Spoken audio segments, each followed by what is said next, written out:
Good morning students, आ जाओ। आज की हमारी शीट को डिस्कस करते हैं। देखो, इसके अंदर कुछ एरर प्रैक्टिस करते हैं। इनमें कुछ दिए गए वर्ड्स को रिप्लेस करके कुछ और अच्छे से रिप्रेजेंट करना था। एक बारी पढ़ने की कोशिश करते हैं। देखो क्या कहता है। A women with a few lakh viewers on TikTok app has chosen to parted way with her husband after he objected to her posting video. भाई एक औरत थी, एक लड़की थी, वुमेन थी, जिसके ना कुछ लाख व्यूवर्स थे टिकटॉक के ऊपर। तो वो भाई अपनी वीडियोस बना के डालती थी। उसने क्या किया, चूज़ किया, एक निर्णय लिया क्या कि भाई पार्टेड वेज, अपने रास्ते अलग कर दिए। पार्ट वे का मीनिंग होता है to end a relationship, to get separate. ठीक है, उसने अपने पति से अलग होने का निर्णय लिया। कब निर्णय लिया उसने अपने पति से अलग होने का?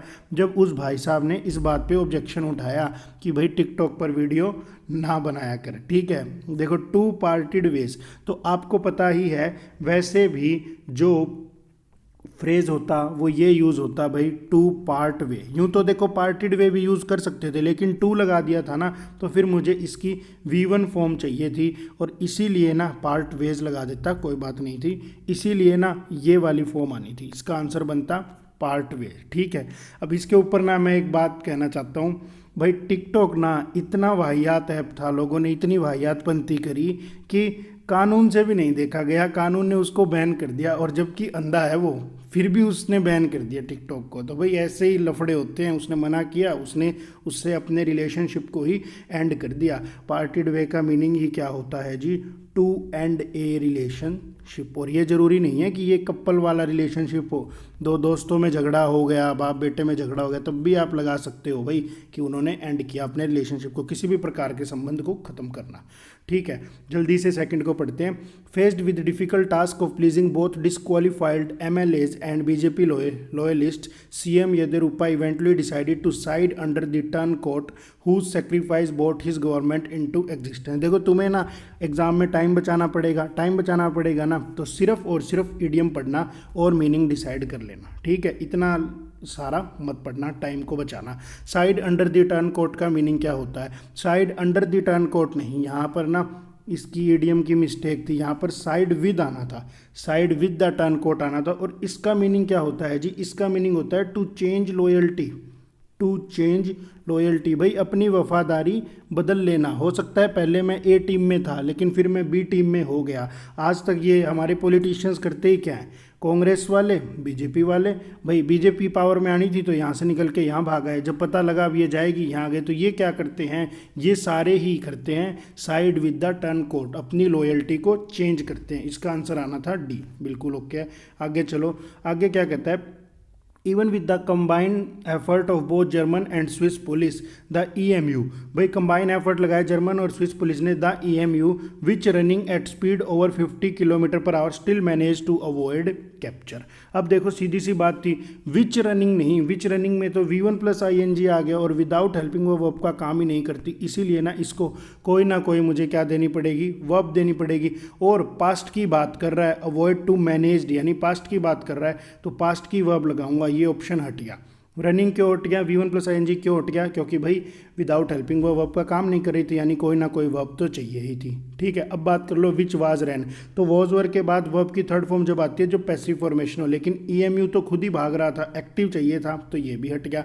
और वॉज रन्स तो बिल्कुल ही गलत है। इज MR वॉज वर्ब के बाद या तो V1 प्लस ING या फिर वर्ब की थर्ड फॉर्म। अब आपके पास एक ही ऑप्शन बचा, क्या? Which was running. ठीक है, ये आंसर आना था। अब एक बारी आगे बढ़ते हैं। देखो नेक्स्ट में क्या कहता है। The Indian pattern is famous for being thrifty and consider it her fundamental right to free delivery above a certain order amount. तो भाई फॉर बीन थ्रिफ्टी, देखो फॉर बीन थ्रिफ्टी नहीं, थ्रिफ्टी का मतलब होता है कंजूस। यहाँ बीन नहीं आना था, सारे ऑप्शंस देखो आप, बीन नहीं आना था, यहाँ आना था for being thrifty, for being thrifty. ठीक है, देखो आपने सीखा प्रीपोजिशन के बाद में हमेशा हमेशा उसका ऑब्जेक्ट चाहिए। और अगर ऑब्जेक्ट चाहिए और अगर वर्ब आ गई तो फिर ऑब्जेक्ट तो नाउन या प्रोनाउन बनेगा, तो वर्ब के पीछे ING लगा के उसे नाउन फॉर्म में बनाया जाता है। लेकिन भाई ये बीन तो वर्ब की थर्ड फॉर्म थी, ये तो एडजेक्टिव की तरह काम कर रही थी और ये भी एडजेक्टिव की तरह काम कर रही थी। तो इस प्रीपोजिशन के बाद में नाउन आया ही नहीं, इसीलिए ना मुझे पता लगा कि फिर थर्ड फॉर्म को हटाओ और आप यहाँ पर बीइंग कर दो। अब ये नाउन की तरह बिहेव कर जाएगा। फॉर बीइंग व्हाट, थ्रिफ्टी, कंजूस होने की वजह से। इसका आंसर आ जाता है डी। बिल्कुल ओके, आगे बढ़ो। देखो आगे क्या कहता है, the increasing weakness of the Indian diplomacy lies in the perpetually emaciating opposition that keep scoring self goal. ये क्या कहता है कि भाई जो वीकनेस हो रही है ना इंडियन डेमोक्रेसी, भारत का जो लोकतंत्र है वो धीरे धीरे खत्म होता जा रहा है, डेमोक्रेसी धीरे धीरे कमजोर होती जा रही है। क्यों हो रहा है? परपेचुअली मतलब कंटिन्यूसली, इमेसिएट का मीनिंग होता है वीक होना, ठीक है, मैंने डेली डोज में भी करवाया था। इमेसिएट का मीनिंग होता है वीक होना। क्या चीज़ वीक हो रही है? ओपोजिशन वीक हो रही है। भाई लोकतंत्र क्यों खत्म हो रहा है? क्योंकि एक ही पार्टी की बात हो रही है। आज के टाइम में सिर्फ बीजेपी बची है और सारी पार्टियां ऑलमोस्ट खत्म हो गई, इसीलिए लोकतंत्र खत्म हो रहा है। और ऐसा क्यों हो रहा है? बीजेपी क्यों बची है? क्योंकि जो ये ओपोजिशन की पार्टीज है ना, ये वीक हो रही है। कैसे वीक हो रही है? लगातार। और वीक भी कैसे हो रही है? सेल्फ गोल, खुद की गलतियों से। सेल्फ गोल का मतलब क्या होता है आप समझने की कोशिश करो। एक ये गोल पोस्ट है, एक ये गोल पोस्ट है, यहाँ पे बॉल पड़ी है, ये प्लेयर यहाँ खड़ा है। अब इसको तो यहाँ गोल करना था, लेकिन गलती से इसने अपना गोल यहीं मार दिया, खुद ही गोल कर दिया। तो ये पार्टीज खुद की गलतियों की वजह से कमज़ोर हो रही है। किसकी वजह से? कहाँ गया? खुद की गलतियों से कमज़ोर हो रही है।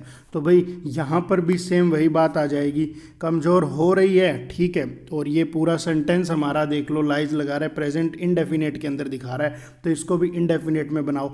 वर्ब आई ही नहीं, V1 + ing without helping verb का काम नहीं करती, तो करेक्शन तो मुझे करनी पड़ेगी। अब कॉन्टीन्यूस क्यों? कैप्ट स्कोर्ड भी नहीं, क्या बचता आंसर? भाई ओपोजिशन खुद कर रहा है ना, तो यहाँ पर स्कीप वर्ब का डूअर ओपोजिशन बनता है ना, ये सब्जेक्ट बनता। हमने सीखा तो था यार, हु विच दैट से पहले वाले नाउन के अकॉर्डिंग वर्ब लगती है। इसके अकॉर्डिंग यहाँ पर एक सिंगुलर वर्ब आती जब हम इंडेफिनेट में डालते, दैट कीप्स स्कोरिंग, यही आंसर था। स्कोरिंग सेल्फ गोल मतलब खुद ही अपना गोल कर रहे हैं, खुद की गलतियों की वजह से ओपोजिशन लगातार कमज़ोर होती जा रही है, ठीक है। अब देखो इसमें कुछ नहीं करना था, ये दो सेंटेंसेस दे दिए थे हमको, एक ये वाला सेंटेंस दिया था, एक ये नीचे वाला सेंटेंस दिया था, इनको जोड़ना था और कंबाइन करके एक कंप्लीट सेंटेंस बनाना था। तो देखो भाई इसके अंदर तो बहुत ही आसान था। क्या क्या कहते हैं? The beautification and other preparation touched a feverish pitch. Beautification सुंदरकरण किया जा रहा है और अदर प्रिपरेशन और भी कई सारी तैयारियां चल रही है, उसने ना टच किया है क्या?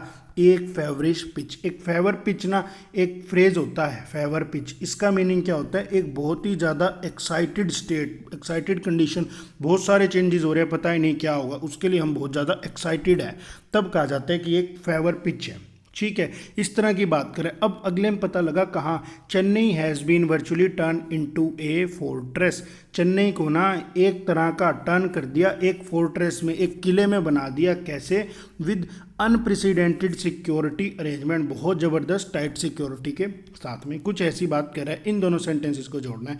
तो मैंने फर्स्ट वाला पढ़ा, फर्स्ट में कहता है Chennai has been virtually turn into, कोशिश करो इससे जोड़ने की, बिल्कुल जुड़ेगा। Chennai has been virtually turn into a fortress with unprecedented security arrangement, ठीक है। और इसके बाद लगाओगे कोमा, उसके बाद कह देना भाई, पहली लाइन में तो यही बोल देगा कि चेन्नई को एक किले में बदल दिया, इतनी ज़बरदस्त सिक्योरिटी, और अगली लाइन में कोमा लगा के जोड़ देना, ये वाला सेंटेंस एज इट इज़ लिख देना, the beautification and other preparations touched a feverish pitch, ठीक। और वैसे यहाँ पर शायद टाइपिंग की मिस्टेक हो गई, तो यहाँ पर ना हैव आना था, पास्ट की बात नहीं, ये तो सारा उसी में करेगा ना, प्रेजेंट परफेक्ट में ही बात करेगा।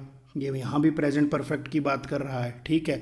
तो यहाँ पर भी ना आप प्रेजेंट परफेक्ट ही लगाओगे टेंस, इसीलिए यहाँ पर हैज़ लगा देना जोड़ते टाइम। सेकंड वाला सेंटेंस एज इट इज़ लिखा, उसके बाद कोमा लगा के इस सेंटेंस को लिखा और यहाँ पर हैज़ से जोड़ देना, ठीक है, करेक्ट हो जाएगा। यानी वन तो बना सकता है, वन तो बना सकता है। अब औरों को पढ़ते हैं। एज सून एज, जैसे ही, नहीं ऐसी तो कोई बात ही नहीं कर रहा, दो इवेंट को एक साथ रिलेट क्यों कर रहा है? एज सून एज से तो नहीं करेगा। वाहिल दी ब्यूटिफिकेशन, नहीं, वाहिल की भी कोई बात नहीं कर रहा कि इस चीज़ के दौरान, ऐसी कोई सेंस ही नहीं दे रहा। सिर्फ और सिर्फ इसको कौन जोड़ सकता है? फर्स्ट जोड़ सकता है, यानी इसमें बी जोड़ सकता है। देखो आंसर भी क्या है? बी है। अब आगे बढ़ो, 37 को पढ़ो। The wall towered over the shops that will remain shut. The wall sported rangoli artwork in some stretches with the background painting in red colour. तो भाई एक चीज़ देखने वाली बात इसके अंदर मिली, टॉवर, वर्ब मिली टॉवर। टॉवर क्या है जी? टावर नहीं होता टावर। टावर क्या होता है? किसी चीज़ के ऊपर ही तो खड़ा होता है, तो इसका मीनिंग भी वही है। टावर का मतलब होता है किसी चीज़ के ऊपर होना, हावी होना, या फिर उस चीज़ के ऊपर स्टैंड करना। तो ये क्या कहता है जी? ये कहता है कि walls towering over the shops, shops के ऊपर जो वॉल है ना उनको कुछ किया गया है। क्या किया गया है? उनको स्पॉटेड पेंट कर दिया गया रंगोली से और कुछ बैकग्राउंड में रेड कलर से डाला गया। अभी बात करके तो आए हैं, चेन्नई को सजा रहे हैं, इस तरीके से सजा रहे हैं। अभी दुकानों के ऊपर जो दुकानें बंद रहेंगी या बंद रहती हैं उनके ऊपर इन्होंने दीवारें जो थी उन पर पेंटिंग वगैरह बना दी रंगोली की। तो अब बात करते हैं जोड़ने की। देखो जोड़ता कैसे है। The wall towering over the shops, the wall towering over the shops. ठीक है, अब यहाँ पे जोड़ देना विच, वो वाली वॉल्स जो शॉप्स के ऊपर टॉवर कर रही हैं। और ये शॉप्स कौन सी है? विच विल रिमेन शट, जो बंद रहेंगी। विच विल रिमेन शट कहाँ गया? यहाँ से शुरू करना, the walls towering over the shop, उसके बाद यहाँ लगा देना आप, यहाँ लगा देना आप विच विल रिमेन शट, फिर एक कोमा लगाना और फिर आप आगे लगाना the walls towering over the shop which will remain shut. ये मतलब ये विच विल रिमेन शट ये पूरा दो कोमा के बीच में आएगा। उसके बाद यहाँ से क्या स्टार्टिंग करोगे? यहाँ से स्टार्टिंग करोगे स्पोर्टेड। क्या करोगे? स्पोर्टेड। अब स्पोर्टेड का सब्जेक्ट क्या है? ये वाली वॉल है। Sported rangoli art work in some stretches with the background painted in red, यानी वन तो इसको हर हाल में जोड़ ही देगा। अब देखते हैं इनमें सेकंड जोड़ता है क्या? The wall sported rangoli art from, from जैसी तो कोई बात ही नहीं, फ्रॉम के बाद किस चीज़ से जोड़ेगा? सिंस वॉल नहीं, बिकॉज जैसी कोई रीज़न दे ही नहीं रहा। Only B option is correct. ठीक है, आगे देख लो 38 में क्या कहता है। 38 में कहते हैं जी, welcome arches have been erected at the entry point of the to the town. The entire coastal town has been dotted with around 100 ornamental light. Arc क्या होता है? चौखट वगैरह नहीं होती क्या? हिसार में घुसते हैं ऐसा एक बोर्ड सा आता है, यूँ शहर में एंट्री होती है, यहाँ सड़क जाती है, ऊपर लिखा होता है हिसार नगर निगम आपका स्वागत करता है। तो इस चीज़ को आर्क बोल सकते हो आप। तो ये जो आर्क है ना, वेलकम करने वाला आर्क, इसको क्या कर दिया? Has been erected at the entry point of the town. ठीक है, एंट्री पॉइंट पर टाउन से हटाया और इसने क्या किया? एंटायर कोस्टल टाउन, जो पूरा तटीय क्षेत्र है ना, उसमें 100 लाइटें लगा दी। अब इन दोनों सेंटेंसेस को जोड़ना है। ठीक है, इन दोनों सेंटेंसेस को जोड़ते हैं। तो देखो, वेलकम आर्क्स हैव टू, नहीं, हैव टू जैसी क्या बात करेगा? Welcome arches have to erect, ऐसा थोड़ी होगा भाई, नहीं। The entire coastal town has been dotted as with around 100 ornamental, ये सेंस नहीं बना पाएगा, ये भी सेंस नहीं बना पाएगा। जोड़ेगा तो क्या? ये वाला जोड़ेगा। The entire coastal town has been dotted with around 100 ornamental lights. अब लगा देना एंड, और एंड के बाद आप ये वाला सेंटेंस एज इट इज लिख देना, and welcome arches have been erected at the entry point of the town. यानी इसके अंदर कौन जोड़ता जी? इसके अंदर डी जोड़ता। देखो आंसर यही है क्या? बिल्कुल ओके। आगे देखो इसमें क्या कहता है। A national integration rally was organised here on Wednesday to welcome the summit. A large number of school children participated in the national integration rally. तो भाई इसके अंदर क्या जोड़ेगा? Since the national integration rally नहीं, एज सच, सिंस जैसी कोई बात ही नहीं कर रहा, कोई रीज़न दे ही नहीं रहा। क्या कहेगा? फिर कहेगा welcoming the summit A national, welcoming the summit. ठीक है, अब कुछ जम रहा है भाई। वेलकमिंग द समिट, आगे यहाँ से एज इट इज शुरू कर देना। ए नेशनल तो इसने दिया, ये integration rally was organised here on Wednesday, on Wednesday, बस इसके बाद ये पूरा हटा देना और फिर आप क्या लिख देना? फिर आप लिख देना and a large number of school childrens participated in the national integration rally. यानी बी तो हर हाल में मेरा जोड़ ही रहा है। C nevertheless a large number of school childrens participated in the national integration rally, नहीं, ऐसा नहीं होगा। पहले बताना पड़ेगा ना कि रैली को ऑर्गेनाइज करवाया गया, तभी तो उसमें बच्चों ने पार्टिसिपेट किया। स्टार्टिंग में थोड़ी कहेगा बच्चों ने रैली में पार्टिसिपेट किया और फिर बाद में बताएगा ऑर्गेनाइज किया है, नहीं, सेंस नहीं देगा ढंग से। ये जुड़ेगा डी ऑप्शन से, ओनली 2। ठीक है जी, आगे चलते हैं। देखो आगे क्या कहता है। The inspection bungalow is teeming with top state and police official, plains clothes man are swarming the town road. Teeming का मतलब होता है भरा होना। जो इंस्पेक्शन बंगलो है ना, वो पूरा भरा हुआ है टॉप स्टेट ऑफिसर्स और पुलिस ऑफिशियल से, और plain clothes man are swarming in the town road. भाई सादी वर्दी में, स्वयं का मतलब होता है मंडराना लोग, पुलिस वाले या घूम रहे हैं सिक्योरिटी एजेंसी वाले शहर के अंदर। अब इसको कैसे जोड़ें? इसको जोड़ते हैं although the town road, although नहीं, plain cloth man are swarming नहीं, as inspection bungalow, as inspection bungalow was, as inspection bungalow was teemed with top state and police official, नहीं, एज जैसी कोई बात ही नहीं करेगा। एज तो होता क्योंकि, एज जैसी सेंस ही नहीं दे रहा। ऑल्दो भी एक कॉन्ट्राडिक्शन दिखाता, ऑल्दो भी सेंस नहीं देता, ये सी वाला ही अच्छी सेंस दे रहा था। सी वाला ही कहता है क्या, plain clothesman are swimming the town roads, और फिर एंड लगा के जोड़ देना, and the inspection bungalow is teeming with top state and police officials. ठीक है, तो इसके अंदर क्या आंसर होना चाहिए, इसके अंदर आंसर होगा थर्ड ए ही इसका आंसर है। क्या ए ही इसका आंसर है। अब आगे आ जाओ, कुछ एरर प्रैक्टिस दी थी। देखो एरर प्रैक्टिस में एग्जाम में सेंस निकालने मत बैठ जाना, टाइम वेस्ट होगा और सेंस बना भी नहीं पाओगे, क्योंकि बीच में से किसी आर्टिकल में से उठा के एरर बनाएगा, जब आगे पीछे की लाइन नहीं पता होगी तो डायरेक्टली मीनिंग नहीं निकाल पाओगे, है ना। तो भाई इसीलिए सेंस नहीं निकालना, सिर्फ क्वेश्चंस ग्रामर ढूंढने की कोशिश करना। देखो क्या कहते हैं, a mute question is that if IDs are considered to be the foremost tools for ensuring corporate governance, why have these non-compliant companies been allowed to remain listed and traded without the safeguard of IDs in many cases for very long period of time? देखो a mute question, mute होता है आर्ग्यूमेंटल या फिर जिस पे debate हो जाए, एक ऐसा प्रश्न जिस पे डिबेट की जा सकती है। वो क्या है कि इफ़ आईडीज़ क्या होता है जी, देखो मैं आपको बता देता हूँ, इसमें कुछ वर्ड्स वही बात है कॉमर्स वाले डाल दिए जी, कॉमर्स इन्होंने नहीं पढ़ी, उन्हें थोड़ी सी दिक्कत हुई होगी। तो देखो यूँ तो सेंस नहीं निकालनी, लेकिन अभी हम प्रैक्टिस कर रहे हैं तो मैं बता देता हूँ। आईडी क्या होता है जी, आईडी होता है हमारा इंडिपेंडेंट डायरेक्टर। और कॉरपोरेट गवर्नेंस क्या होती है भाई, कॉरपोरेट सेक्टर निजी क्षेत्र में भी कैसे रूल किया जाए, तो उस चीज़ को कॉरपोरेट गवर्नेंस कहते हैं। ए सेट ऑफ रूल्स होता है, कंपनी के रूल्स होते हैं, उसके अंदर क्या होगा, कंपनी के बोर्ड होंगे, इनका वर्करों का कोई लीडर होगा, कोई मैनेजर होंगे, इस तरह से लोग मिलके कुछ रूल बनाते हैं। और आईडी का मतलब होता है इंडिपेंडेंट डायरेक्टर। तो ये तो एक प्लूरल है, इसके पीछे एस दिख गया, इंडिपेंडेंट डायरेक्टर्स। एरर तो इसके अंदर सीधा सा ही मिल जाएगा। ठीक है, तो कहते हैं एक झगड़े वाला क्वेश्चन क्या है, एक झगड़े वाला क्वेश्चन ये है जी, एक म्यूट क्वेश्चन क्या है कि जो आईडी है ना इंडिपेंडेंट डायरेक्टर्स है, अगर इन्हीं को माना जाए फॉरमोस्ट टूल किसी कंपनी में कॉरपोरेट गवर्नेंस के लिए, तो फिर इनको why have this non कॉम्प्लिएंट companies, तो ये कंपनियां जो इन कानूनों को नहीं मानती, इनको अलाउ ही क्यों किया जा रहा है कि वो लिस्ट में भी रहे। इनको ये कंपनियां किसी कानून को ही नहीं मान रही, इनको भाई लिस्ट में भी रखा जा रहा है और इनको ट्रेड करने की आज़ादी भी दी जा रही है without the safe guard of ID in many cases for very long period of time, बहुत लंबे समय तक के लिए। यूँ सेंस नहीं निकालनी, तुम्हें सेंस की आवश्यकता ही नहीं, लेकिन फिर भी मैंने बता दी।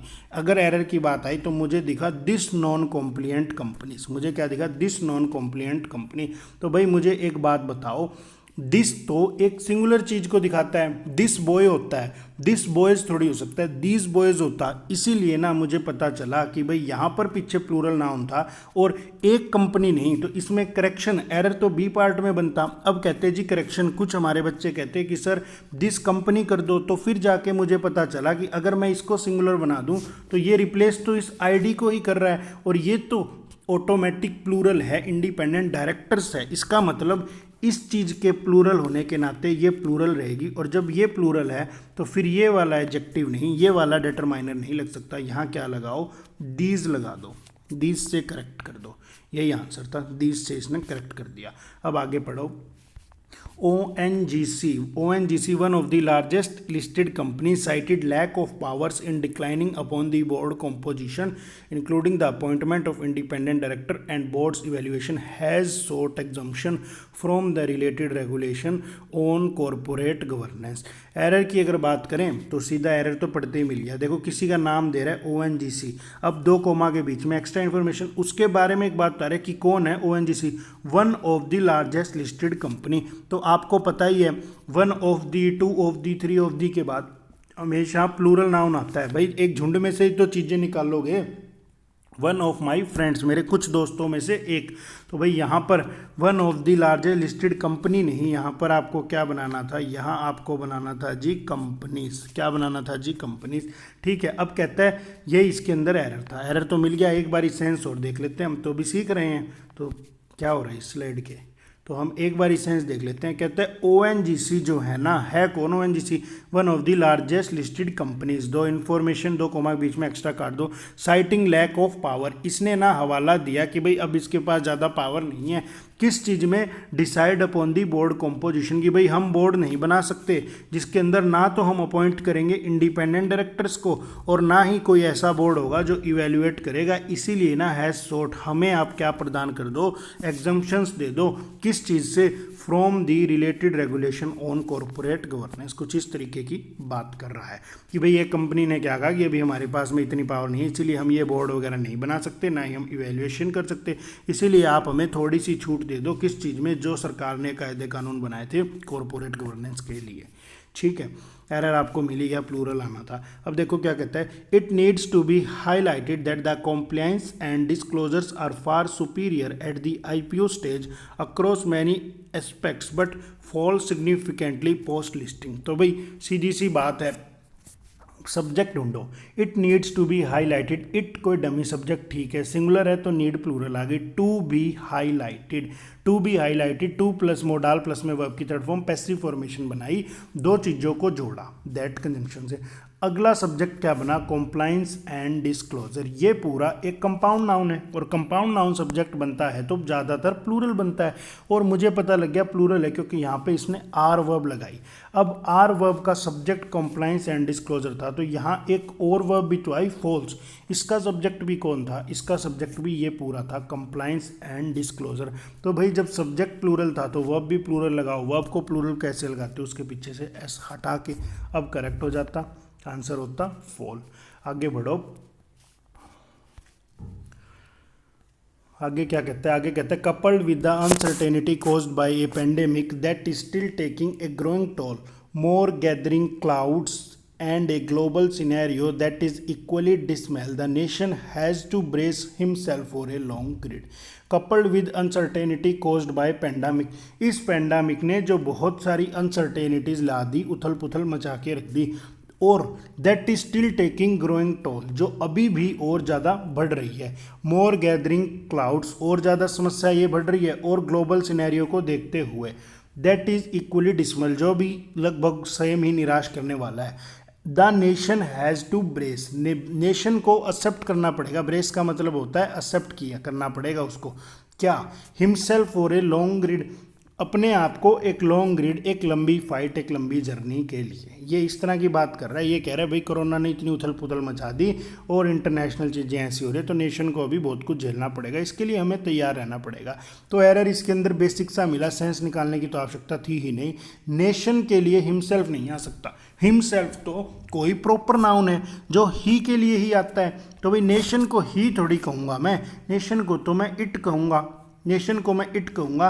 तो फिर इसके लिए हिमसेल्फ भी नहीं, इसके लिए क्या आएगा जी? इटसेल्फ आएगा। The nation has to brace itself, nation has to brace itself आएगा। रिफ्लेक्सिव प्रोनाउन अगर लगाऊंगा तो इस नेशन के लिए इटसेल्फ लगाना पड़ेगा, हिमसेल्फ तो नहीं लगेगा।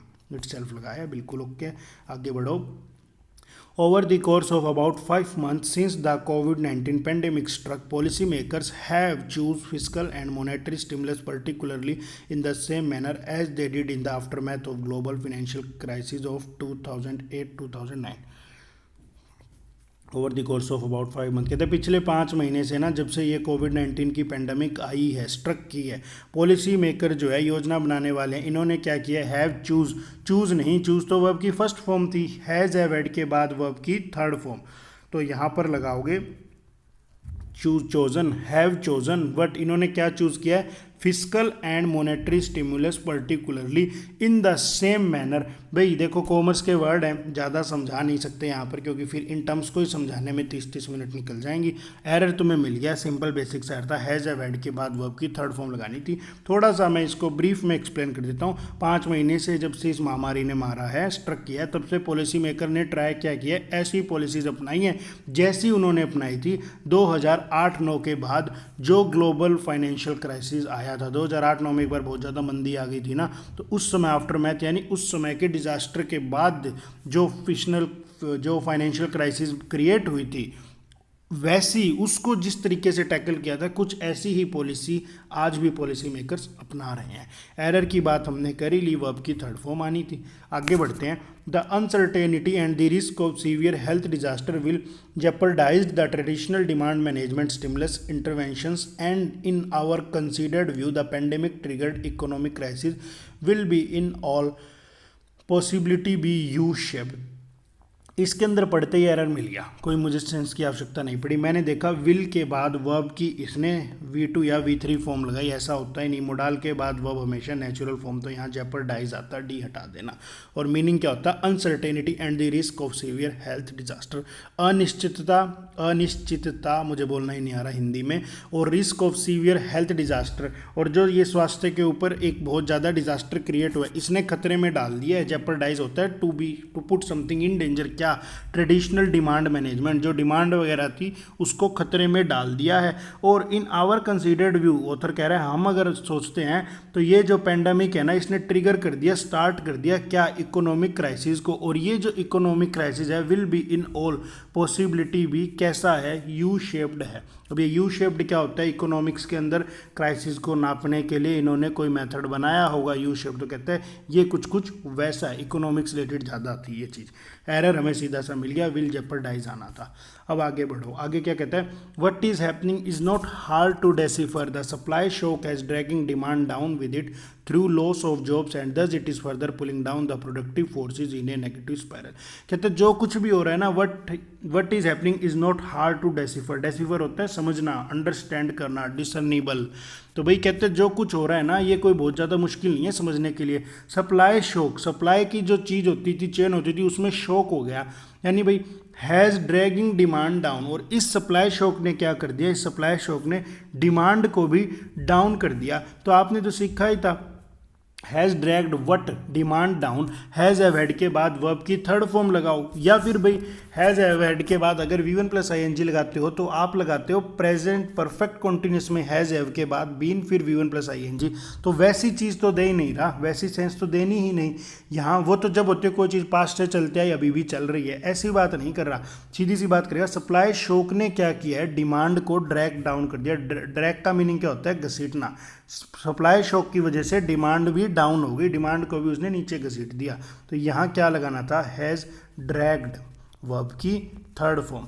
कंप्यूटर के अंदर नहीं होता, हम कोई फोल्डर वगैरह लाना होता है, यहाँ से क्लिक करके उसे यहाँ ड्रैग कर लाते हैं, वो ऑटोमेटिक यहाँ आता है, वो मीनिंग है। ठीक है, तो यहाँ क्या आना था? हैज़ ड्रैगिंग डाउन नहीं, हैज़ ड्रैग्ड डिमांड डाउन।